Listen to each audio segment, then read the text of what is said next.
What we often hear is that everything about nuclear is just dangerous, whether it's the weapons, the power plants, or even the waste. The radiation from nuclear waste is said to lurk for thousands of years. That's why it needs to be stored under super strict conditions far from residential areas, safe from natural disasters, and monitored regularly to prevent leaks. For example, years ago in Russia, a nuclear waste storage tank overheated and exploded, releasing tons of radiation into the air. A toxic dark cloud formed and was carried by the wind into populated areas, covering a region larger than Jakarta. The terrifying part: the Russian government kept it a secret, and unaware citizens continued their daily lives without suspicion. As expected, a few months later, people began experiencing hair loss, skin damage, and an increase in cancer cases. It took years before the government finally admitted the incident to the world. By then, hundreds of people had died. So yes, this and other nuclear waste leak incidents make us think that nuclear waste must be tightly controlled and kept away until it's completely safe.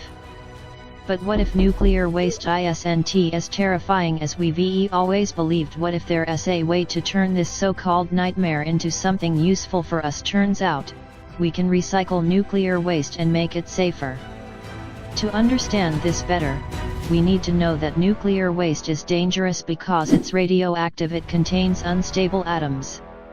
These atoms emit particles and energy in the form of radiation that can penetrate our cells and damage our DNA. Damaged DNA leads to damaged cells, which can even turn into cancer cells. Because of this, nuclear waste usually needs to be stored for hundreds of thousands of years before it becomes truly safe. But through recycling, the radioactive parts of the waste are extracted and processed further. This drastically reduces the required storage time. And that's not all. Scientists also recycle nuclear waste to extract energy from it. Even though it's just the leftovers, the energy it produces is still significant. One study found that the nuclear waste currently stored in the US alone could power the country for 100 years. In Indonesia, that same amount of energy could last over 1,000 years. Plus, after recycling, the final waste that truly can't be reused is only about 1/5 of the original amount. The electricity consumed by one person per year would only generate waste the weight of a single sheet of paper. Cool, right? So, how exactly do we recycle nuclear waste? Usually, the waste that's recycled comes from nuclear power plants. Surprisingly, most of what's considered waste is actually valuable material, but everything is mixed together, making it unusable as is. So the first step is to separate the valuable parts. How? One method is to dissolve the waste in molten salt and run electricity through it. The valuable materials stick to one electrode, while the rest stick to another. Alternatively, instead of electricity, we can dissolve the waste in acid and add a solvent to make the valuable materials settle. Once we've collected the valuable materials, how do we turn them into energy from the recycled waste?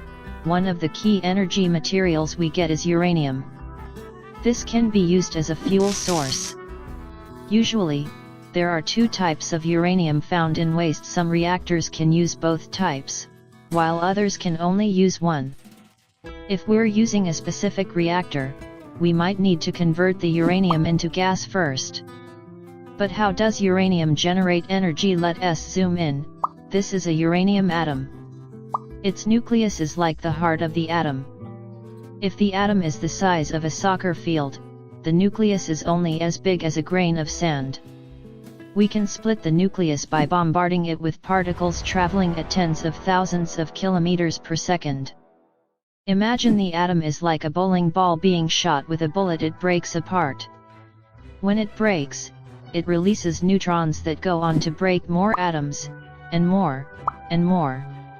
This chain reaction generates a massive amount of energy.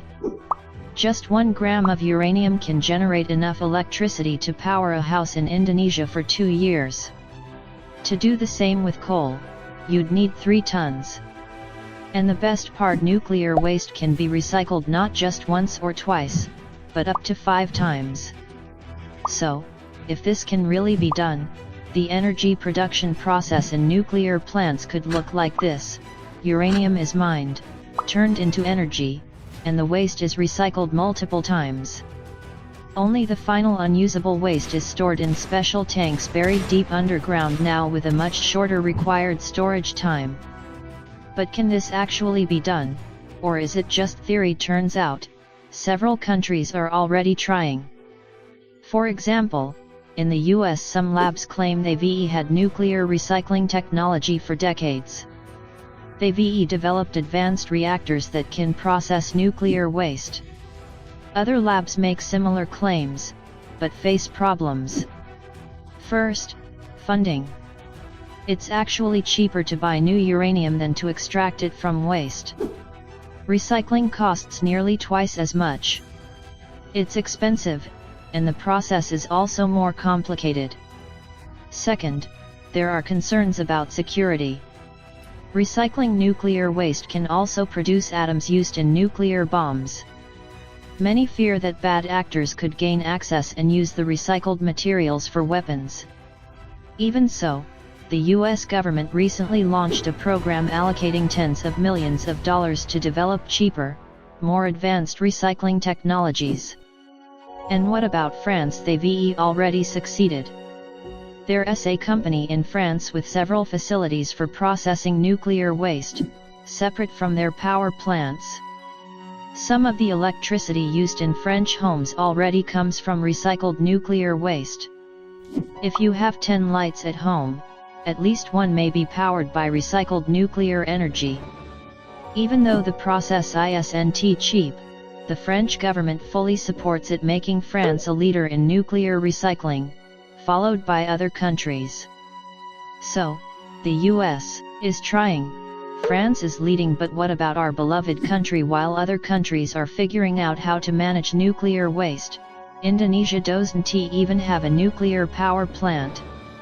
We do have 3 research reactors, but none are used to supply household electricity. Research has been ongoing since shortly after independence, but the dream of nuclear energy has remained just that, a dream. The government says we'll have nuclear energy soon. But funny enough, they said the same thing over a decade ago. On the other hand, it's undeniable that nuclear power is still met with hesitation. Some worry about waste management, others fear the risk of explosions due to poor oversight. The debate over nuclear energy is complex, it's not black and white. There's a lot to consider before making decisions. But one thing is clear, we're running out of time. Dirty energy needs to be phased out for a cleaner Earth. Our choices now will determine what kind of world we live in tomorrow.